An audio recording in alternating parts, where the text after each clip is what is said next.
ये class 10th physics में गोली दर्पण है। जो गोली दर्पण के लिए किस तरीके से, देखिए पहले आपको यू वी एफ में संबंध कैसे निकालना है और उसका किस तरीके से निगमन करना है उसको हम देखते हैं। तो सबसे पहले इसमें दो तरीके होते हैं। किसी भी गोली दर्पण के लिए एक अवतल होता है, एक उत्तल दर्पण होता है। उन दर्पणों के लिए दोनों के लिए अलग अलग चित्र बनेगा और हम देखेंगे कि जो गोली दर्पण है उसके लिए किस तरीके से जो है फार्मूला निकल के आता है। लोग formula 1/f equal to 1/b plus 1/u तो होता है, लेकिन इसको कैसे निकाला जाता है वो आइए हम लोग देखते हैं। तो सबसे पहले हम क्या करेंगे, एक अवतल दर्पण बना लेंगे। अवतल दर्पण बनाने के बाद उसमें अवतल दर्पण का नाम होगा M1 M2। अवतल दर्पण बनाने के बाद हम लोग जो है एक ध्रुव पॉइंट P है, क्या है, ध्रुव पॉइंट P लेते हैं और उससे जो है एक लाइन खींच देते हैं और यहाँ पे कहीं कोई एक वस्तु रखी हुई है। उस वस्तु का क्या नाम है, वस्तु का नाम AB है और उसी AB के समांतर चलने वाली एक किरण क्या है, AS है। AS को फिर से क्या होती है, जब हमारे अवतल दर्पण पर पड़ती है तो वो क्या हो जाती है, परावर्तित हो जाती है, उस पे परावर्तित हो जाती है और फोकस दूरी से नीचे की ओर बढ़ती है। और दूसरी किरण हमारी जो है परावर्तित होती है वक्रता केंद्र से। ये क्या है, वक्रता केंद्र C है, ये क्या है हमारा फोकस दूरी, ठीक है। और जो वक्रता केंद्र से पुनः अपने मार्ग पर वापस लौट जाती है तो वो किरण क्या है, AS है, ठीक है। AS जो है हमारा, और उन दोनों को कहीं ना कहीं एक बिंदु पर प्रतिच्छेदित करती है, वो हमारा क्या बनता है, वो हमारा प्रतिबिंब बनता है। वस्तु का क्या है, ये वस्तु का प्रतिबिंब है और प्रतिबिंब A' B' बनता है। अब देखेंगे वस्तु और इस दर्पण के बीच की दूरी क्या है, U है, और देखेंगे और ये हमारा क्या है, ये हमारा जो है वस्तु प्रतिबिंब है, प्रतिबिंब और वक्रता केंद्र के बीच की दूरी हमारा क्या है, V है, और ये हमारी वक्रता केंद्र की दूरी क्या है, R है।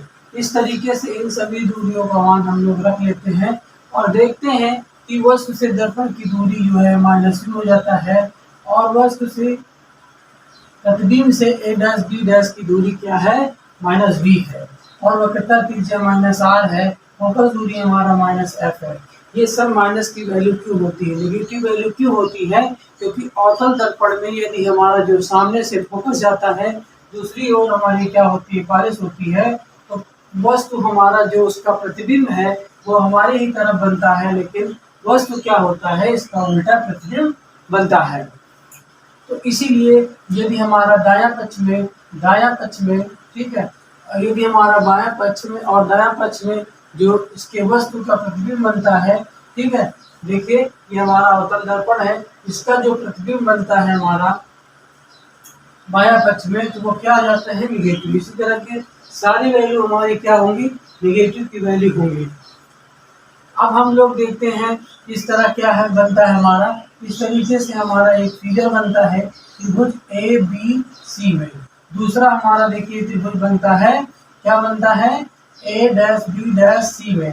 तो A', B' में ये क्या है, समकोणिक है। समकोणिक का अर्थ होता है जो उसके समकोण बनाने वाली दो भुजाएं, ठीक है, ये दोनों भुजाओं में संबंध देखेंगे तो ये हमारी क्या है, समकोणिक भुजा है। समकोणिक भुजा AB है और दूसरी भुजा क्या है, इस दूसरे वाले त्रिभुज में समकोणिक भुजा क्या है, A', B' है। तो ये किसके बराबर होगा, इसके आधार के बराबर होगा। देखिए ये BC और इसके बराबर होगा B', C' के बराबर, B', C के बराबर होगा, ये समीकरण प्रथम होगा। अब हम लोग क्या कर लेते हैं, जो मुख्य अक्ष AB है, इसी के समलंब हम लोग क्या कर देते हैं, एक समलंब रेखा RN खींच देते हैं, जो कि देखिए वक्रता केंद्र और ये भी है, वक्रता केंद्र ये भी है, दोनों जगह से समान दूरी है। और जब समान दूरी होने के बाद इसमें जो बीच का वक्रता केंद्र है वो बहुत ही दोनों में लगभग नगण्य माना जाएगा। दोनों के बीच की दूरियां क्या हो जाएंगी, ये लगभग P पॉइंट पे ही होगा, लेकिन हम एक जो है उसके अभिलंब या परपेंडिकुलर एक लंब डाल देते हैं। अब हम देखते हैं कि त्रिभुज ए बी सी, देखें दूसरा ए डैश बी डैश एफ में, ए डैश बी डैश एफ में, तथा दूसरा त्रिभुज हमारा क्या है आर एन एफ में। आर एन एफ में ये भी क्या है, जैसा कि पहले फिगर में हम लोगों ने किया है समकोणिक, वैसे दूसरे तरीके से फिगर में हम लोग समकोणिक कर लेंगे और देखेंगे क्या जो हमारा ए डैश बी डैश ये हमारा क्या है आर एन। तो पहले वाले में आर एन बराबर किसके होगा, ए बी के, और दूसरा ए डैश बी डैश, देखिए हमने लिख दिया है कि ये देखिए दोनों क्या है समांतर है, तो ये भुजा और ये भुजा क्या दोनों बराबर हो जाएंगे, क्योंकि समांतर है तो उनके बीच की दूरी का अंतर भी समान होगा। तो हमने क्या कर लिया है, इसमें जो है समान अंतर कर लिया है, दोनों के बीच की दूरी को हम लोगों ने क्या कर लिया है एन आर ए बी के इक्वल कर लेते हैं।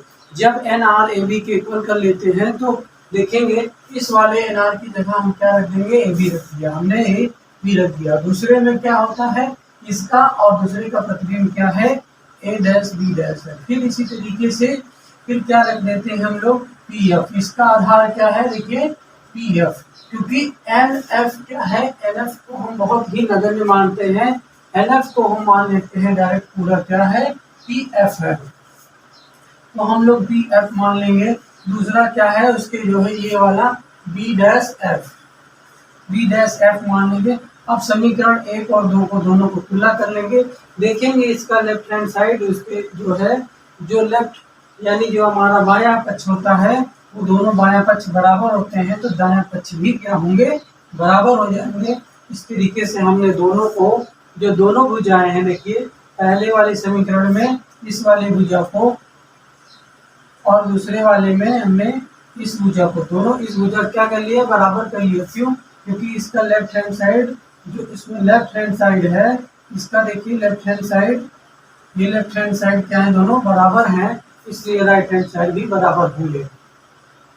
अब हम क्या करते हैं, जैसे कि आपको क्या निकालना है बी सी, देखिए ये बी सी आपको फाइंड करना है, यहीं पे इम्पोर्टेंट ध्यान देने की जरूरत है। जो बी और सी को फाइंड करना रहता है तो हम क्या कर देंगे पूरे से जो है माइनस कर देंगे, किससे पी बी में से क्या करेंगे पी सी निकाल देंगे, पी बी में से पी सी निकाल देंगे, पी बी में से पी सी निकाल देंगे, क्योंकि इतने की वैल्यू हमको नहीं ज्ञात, इस पूरे वाले की वैल्यू ज्ञात है, फिर यहाँ से वैल्यू आर ज्ञात है, इसलिए हम इस वैल्यू को यहाँ से हटा के सब्ट्रैक्ट कर देंगे।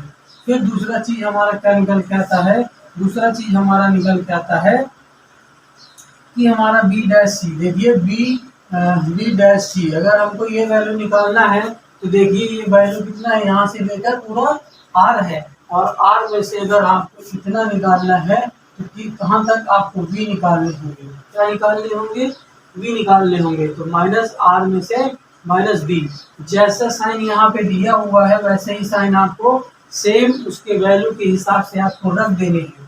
फिर रखने पे क्या करते हैं देखिए हमने पहले रख दिया फिर माइनस रख दिया, ठीक है। अभी तो दोनों में से सब्ट्रैक्ट ये वाला चिन्ह जो है पहले वाला चिन्ह, ये दोनों चिन्ह, ये दोनों चिन्ह जो है दोनों ये सब्ट्रैक्ट घटाने के हैं, क्योंकि बड़ी भुजा में से छोटी भुजा जब घटाएंगे तब आपको ये भुजा मिलेंगी। तो वही चीजें आपको यहाँ पे रखे जा रहा है, पीसी के वैल्यू पीबी के वैल्यू पीबी के वैल्यू क्यों दिया जा रहा है, इन सब की वैल्यू रख देनी है, ठीक है। और हम देखेंगे पी एफ, दूसरा पार्ट में देखेंगे पी एफ की वैल्यू क्या है, यहाँ से यहाँ तक की वैल्यू एफ है, तो हमने एफ रख दिया। फिर उसके बाद हम क्या करते हैं पी बी डैश, देखिए पी बी डैश ये क्या है वैल्यू माइनस बी है, तो हमने क्या कर दिया माइनस बी रख दिया। फिर उसके बाद हमारा क्या आता है देखिए पी एफ क्या आएगा हमारा, पी एफ वैल्यू माइनस जो है एफ आएगा। तो जो दोनों सब्ट्रैक्ट हैं ये माइनस और माइनस मिलके क्या हो जाएंगे प्लस हो जाते हैं, ये माइनस माइनस मिलके क्या हो गया प्लस हो गए। फिर दूसरा हमारा माइनस माइनस मिलके प्लस हो गया है। फिर इसी तरीके से दूसरे वाले भी समीकरण में दोनों माइनस माइनस प्लस हो गए। अब हमको मालूम कि फोकस दूरी बराबर वक्रता के क्या होता है, वक्रता त्रिज्या के आधी होती है। तो जो फोकस दूरी वक्रता त्रिज्या के आधी होती है तो वक्रता त्रिज्या फोकस दूरी के 2 गुना होगी, कितनी गुना होगी 2 गुना होगी। अब हम क्या जहाँ जहाँ पे हमारी वैल्यू आर है वहाँ पे हम क्या वैल्यू रख देंगे 2f रख देंगे। देखिए ये हमने 2f रख दिया, जैसे आर वैल्यू ये है आर वैल्यू ये है, तो तो यहाँ पे क्या करेंगे, देखिए इसकी जगह और दूसरे इसकी जगह हमने 2f रख दिया, फिर इसकी जगह क्या रख दिया 2f रख दिया। फिर इन दोनों समीकरण ये इक्वल बन गया, दो समीकरण बनने से समीकरण बन जाता है और ये मान लीजिए तीसरा समीकरण है।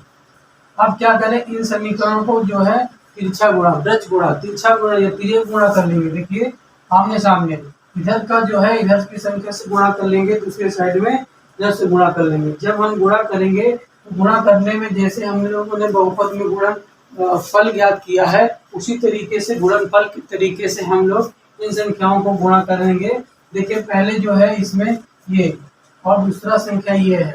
अब इन दो संख्याओं को जब गुणा करते हैं तो ये माइनस माइनस प्लस हो जाता है। फिर इसमें जो गुणा करेंगे तो ये क्या हो जाएगा 2uf बचेगा। फिर अब आपको f और 2f में गुणा करना है तो 2f स्क्वायर हो गया। फिर अब इसको करना है तो माइनस fu बच गया। फिर उसी तरीके से माइनस f में इसको इक्वल लगा देना है, फिर 2f स्क्वायर हो जाएगा। फिर ये क्या हो जाएगा माइनस में fd हो गया। अब देखेंगे 2fb और fb में दोनों क्या करेंगे घटा देंगे, क्या बचेगा, क्योंकि दो में से आप जब घटाएंगे 2fb में से आप bf घटाएंगे तो क्या बचेगा, सिंपल pf बचेगा। ठीक है, अब ये माइनस ये प्लस हो जाएगा तो चिन्ह माइनस का बचेगा, तो वही चीजें ये क्या बच गया fb बच गया। फिर उसके बाद ये माइनस fu बच गया। देखिए fu लिखा है, vf लिखा uv लिखा है और इन दोनों में से घट जाएगा, ये बराबर 0 हो जाएगा। अब इन दोनों निगेटिव वैल्यू को क्या करेंगे, देखें इन दोनों निगेटिव वैल्यू को क्या कर लेंगे, इन दोनों निगेटिव वैल्यू को इधर ले जाएंगे, ये वहीं पर रहेगा इक्वल के पहले। फिर देखिए दोनों में fb और fu और uv बचा हुआ है। अब हम देखेंगे कि uvf संबंध निकालना है, इन सभी तीनों वैल्यू में से हम क्या करेंगे भाग दे देंगे, और भाग देने पे देखिए fu क्या है fb ये हो गया कट गया, fu कट गया, फिर इसमें क्या है uv कट गया, तो क्या बचा 1/f बचा, फिर 1/v बचा, 1/u बचा। देखिए यही हमको संबंध निकालना था और इससे हमको मिल गया है।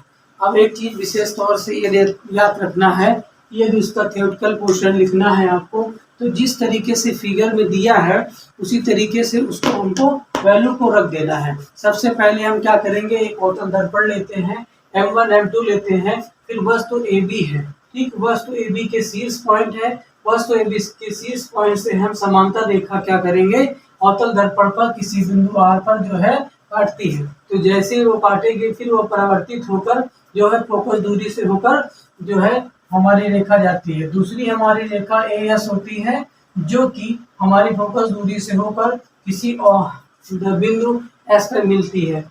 वस्तु जो है न सीधे जाकर क्या करती है अपने ही मार्ग पर परिवर्तित हो जाती है, पुनः लौट आती है। जब लौटती है तो किसी जो R से रेस किरण आती है उसी बिंदु को काटती है, तो जो जहाँ से काटती है वहां से लंब डाला जाता है वस्तु इस पे हमारे जो है वक्रता केंद्र पे। तो देखेंगे कि जो ये वस्तु है इसी का जो है प्रतिबिंब हमको a' मिलता है। तो हमने इसमें क्या किया कि इस तरीके से ये प्रतिबिंब मिल गया।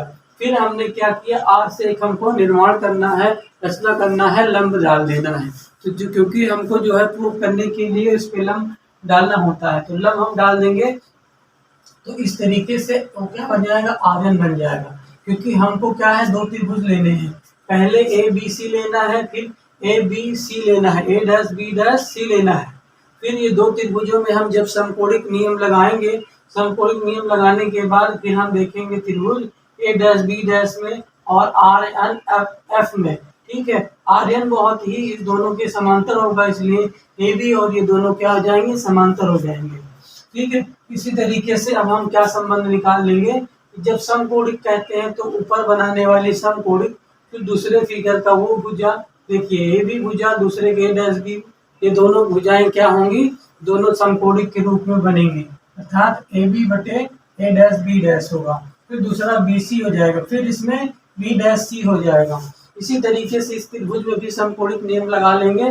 फिर दोनों की यदि हमारा दायां पक्ष बराबर है तो बायां पक्ष भी इसका क्या होगा बराबर होंगे।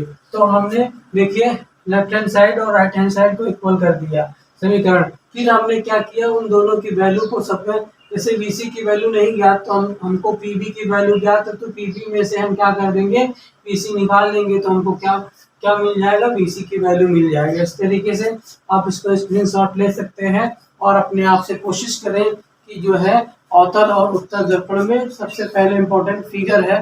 फिगर से यदि हमको चीज़ें मालूम चल गई तो वो चीज़ें हम बहुत ही आसानी से चीज़ों को लिख सकते हैं और अपने स्वयं से जो है इसको हल कर सकते हैं। इसको 2-1 बार प्रयास कीजिए और जो है 2-3 बार प्रयास करने पे ये चीज़ें बहुत ही आसानी से आप इसका निगमा ज्ञात कर सकते हैं। क्योंकि आपके जो परीक्षा में है लगभग 3 मार्क्स से लेकर 4 मार्क्स तक के बीच में आता है और इसको अभ्यास करेंगे तो ये बहुत ही आसानी से हम लोग हल कर सकते हैं। सेम आपका उत्तल दर्पण के लिए भी इसी तरीके से होगा, वो हम नेक्स्ट वीडियो में बनाएंगे।